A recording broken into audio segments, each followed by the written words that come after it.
to Eddie Hearn and Anthony Joshua. Do you think they'll sign? No, I don't.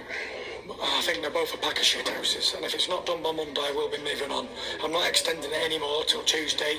I'm not extending it till Thursday, the following weekend. They've had a month now. They've had the contract. If they don't want to sign it, then go suck a dick, in my opinion. Okay. And I will be moving on, because this is a Tyson Fury show. It's not about some beating men. I've been unbeaten for 14 years at this game. Heavyweight champion of the world twice. So, I don't wait around for nobody. If they want to fight, they fight. If they don't, they don't.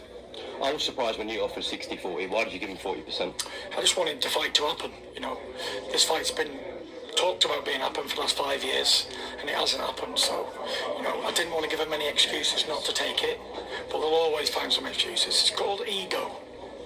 Eddie Hearn's got a big ego, and Joshua doesn't want to lose to me, so that's why I don't think they'll sign the contract with it, if they do. Your promoter Frank Warren revealed to me today that BT and his own reps from both are going to meet on Monday. Your reaction to that? I don't care if they meet Tuesday, Thursday, Saturday, every day of the week.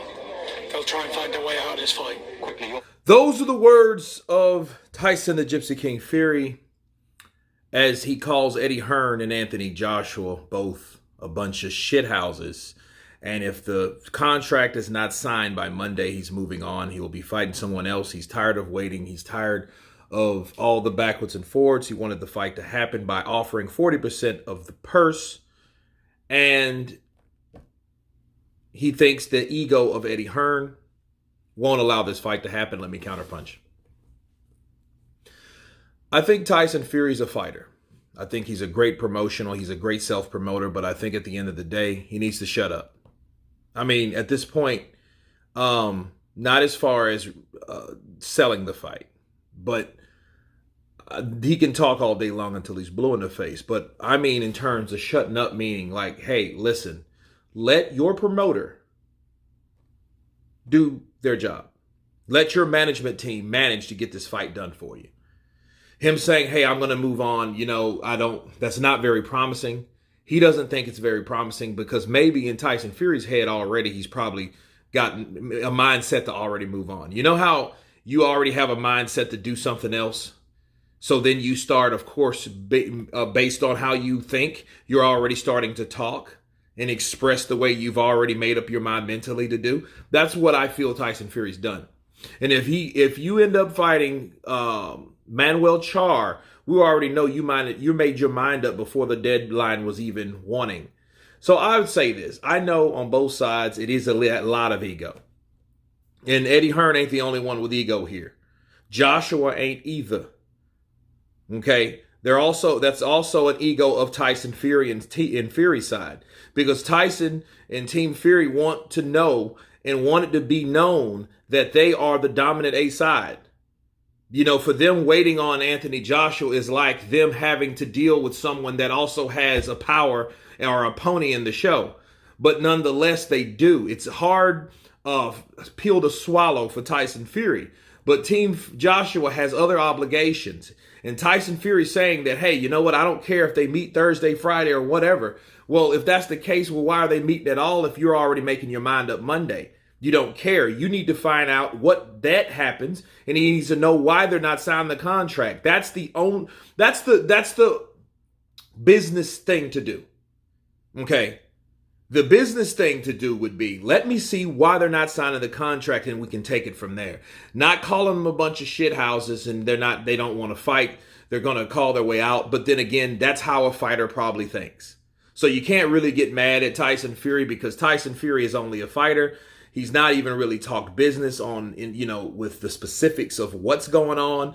He also understands he's dealing with a guy that's signed with a huge platform for a huge amount of money, and they got to make sure their shit's right.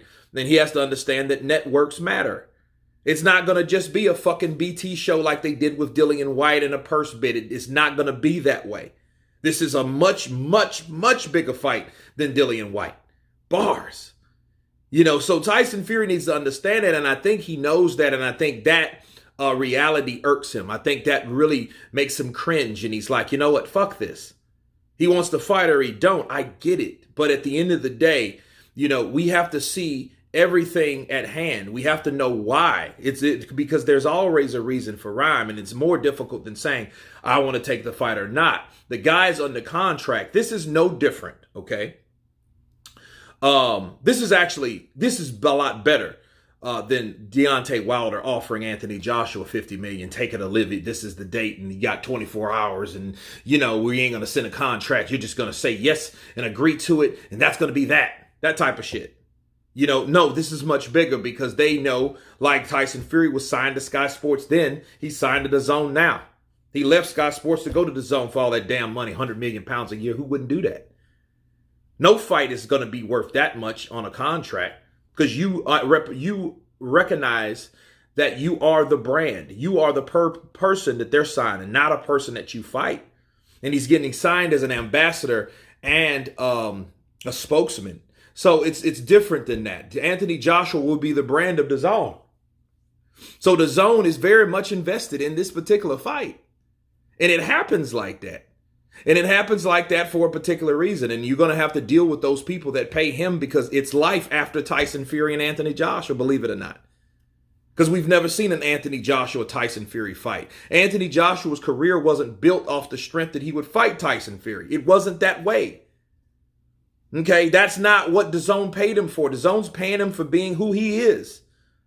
What marquee value he brings to the table. That's why he's getting all that fucking money. So you think he's going to cut it out for 2 fights with you when he's getting $100 million guaranteed a year when he's only getting 40%? Not saying only 40% is bad, but I'm saying it ain't compared to $100 million, I don't think.